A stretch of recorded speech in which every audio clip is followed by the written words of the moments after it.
Hi, I'm Dempsey Palat, and this week I'm reviewing... Now, before we start, I just want to make sure I remind you all to hit that like button if you like today's video, and also make sure you subscribe as well. Make sure you hit that subscribe button. I post new videos like this weekly. I do the occasional trailer reaction as well, and movie lists. It's the end of the year, so you know there'll be plenty of those coming soon, and if any of that stuff sounds right up your alley, once again, make sure you hit that subscribe button. Now, without further ado, let's jump into A Nasty Piece of Work. A Nasty Piece of Work was directed by Charles Hood and stars Kyle Howard, Julian Sands, Dustin Milligan, Angela Sarafian, Molly Hagan, and Natalie Hall. And the film revolves around two corporate employees and their wives that are invited to their rich boss's mansion to compete for a promotion. But what starts as an unconventional job interview quickly turns into a psychological battle of wits. This film is actually a part of the Blumhouse and Hulu anthology series Into the Dark, which is why so many of you guys probably haven't heard of it before, but even if you haven't heard of the entire series, I do recommend at some point going and checking it out, just because it's so different from some of the other stuff that's out there today. First and foremost, each entry pretty much runs like a made-for-TV movie. Like, I know they're listed as episodes, but honestly, like this episode in particular, for example, runs at nearly an hour and a half, which is why I'm reviewing it as a movie. And secondly, each episode also revolves around a particular holiday.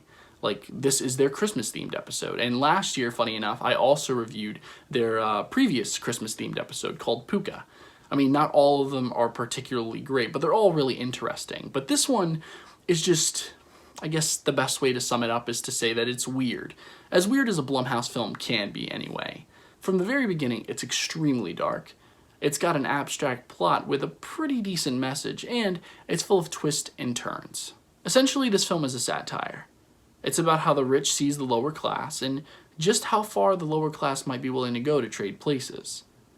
Now, it's not the best social satire of the year, but it's still pretty entertaining. I particularly enjoyed the fact that I had no idea what was going to happen at any given moment. This film actually saves some of the best surprises for the end, which is rare in my opinion, and especially in a horror film. Do not be fooled though. As I mentioned before, there are a lot of weird elements in this movie that kind of don't belong. Honestly, some of them I felt were just thrown in, or just they fought as hard as they could to keep them in just so that it could maintain its status as a horror film. But without them, I think it would have been fine, and it could have just been a really heightened psychological thriller. One of the things in particular is, well, throughout the film, there's this lingering idea that there are people hidden in the walls of the mansion that they're at. And while that is ultimately explained, I'm not so sure that it works for the story. Some of the other problems that I have with this film include the acting, which honestly ranged from good to just over the top. I mean, the boss and his wife especially, they are just so cartoonish, and at some point, like, I thought they were really good, but then they kept on pushing the envelope to the point where I was just, like, borderline annoyed at the very end. Also, while I wouldn't say that this film is necessarily slow, there are definitely some scenes and sequences that are beyond stretched out. Particularly any scene with a rifle in it.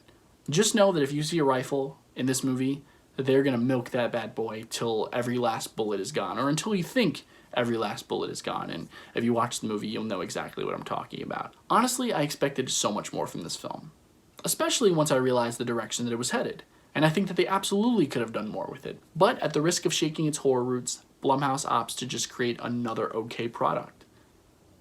It's not great, but it's not bad either. It's just, as I said before, very okay. And it's a lot more relatable than most working class people would probably want to admit. While I do think it could have been a lot better, somehow it still gets the job done.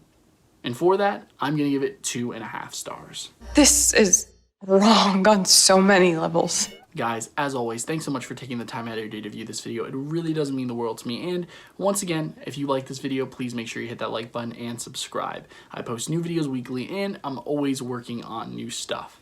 Now, as also mentioned before, this movie is only available on Hulu exclusively at the moment.